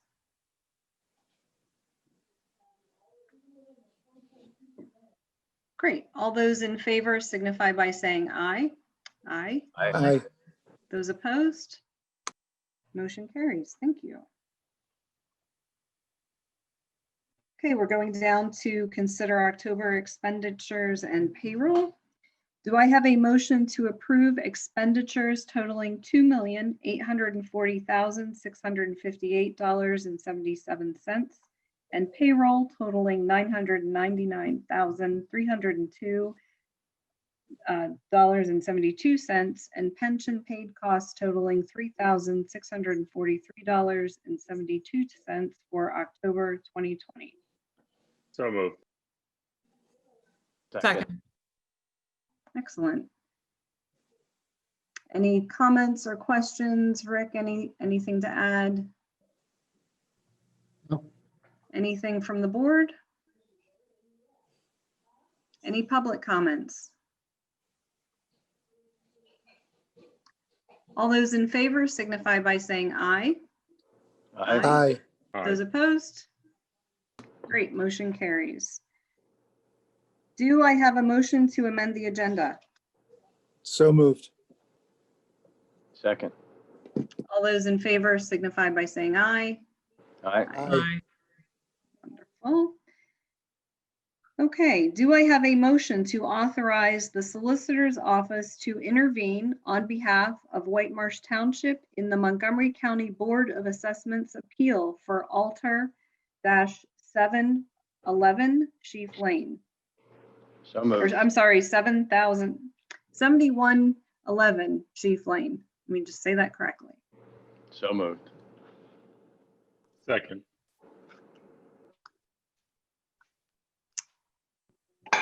Go Mr. to, Miller, We'll go to Solicitor Kilkenny on. Solicitor. Thank you very much. As you know, our office usually doesn't get involved in assessment appeal matters. Obviously, the school district does the lion's share of the work because they have the largest tax revenue at stake. On properties assessed over $10 million or around $10 million, often bring some of these high value properties to the attention of the board and reach out to the school district to see if they would like the township's support in litigating the assessment appeal.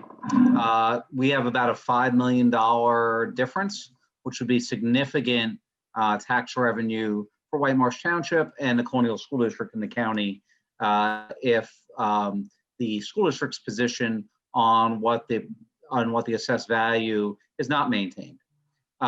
So after consulting with the board this evening in executive session as a matter of litigation, I recommended that this be placed on the agenda and the board consider us intervening and providing the Colonial School District technical support in this matter. Thank you, Sean. Any board comments or questions? Do we have any public comments?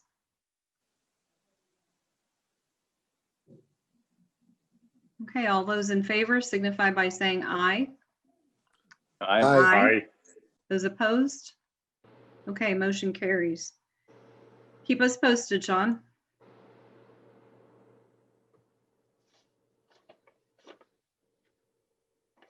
Okay, we are moving to the public comment period of our meeting tonight, and I'd like to open it up. Do we have any public comments tonight? Hi, this is Linda Dahl. Can I speak? Do you hear me? Yes. Yep. Linda Dahl, Fairway Road. I hate to say this again because I'm kind of embarrassed. I looked at the website and I look at the front page and it said the Board of Supervisors meeting was from 7 to 10 o'clock. And, you know, you obviously started at 6. So I missed the first hour. And we talked about this before because I don't tune into that many Board of Supervisors because usually my friend's meeting is the same night, but I chose to participate in this one. And somehow that just needs to be fixed. It's on the home page. If you guys go to the home page and it says Board of Supervisors meeting, you click on read more and it says 7 to 10.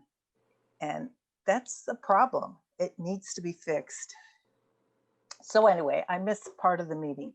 And when I tuned in at 7, I just heard the end of what Sidell was saying about the option for the fee in lieu.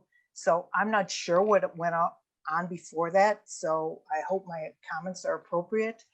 I just think the Board of Supervisors should deny the option for a fee in lieu of that 10% that a developer is supposed to pay or is supposed to give with land. Land is the important thing for the parks and rec. You know, it's really easy for a developer to pay money instead. That means nothing to them. That's just a cheap way out. We need the land. And I find it kind of hypocritical that you wouldn't deny this when we are so focusing on the EAB and supporting saving the green space, the open space committee, the shade tree committee, all of these things we're trying to do for the environment in the township. And to just give up land for money is just hypocritical to me. We're trying to save our community from all this flooding. We need the trees and the vegetation. We don't need the money as much as we need the land. And I just think that you should be denying any kind of fee in lieu when we can have land instead. Land is invaluable. Money, it just, to these developers, means nothing. So I hope you really consider that when you decide if you're going to do this or not. Thank you. Thank you, Linda. Are there other public comments?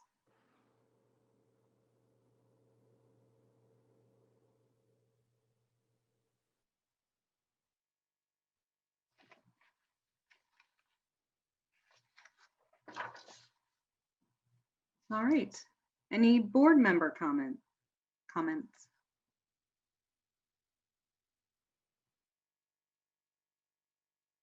All righty.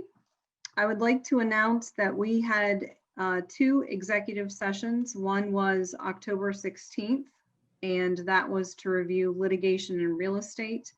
And the second being tonight, prior to this meeting of November 12th, to discuss litigation, personnel, and real estate. Do I have a motion to adjourn the meeting? So moved. Second. All those in favor? Aye. Aye. Aye. Thank you, everybody. I hope you have a great night. Thanks, Thank you. Laura. Aye. Thank you.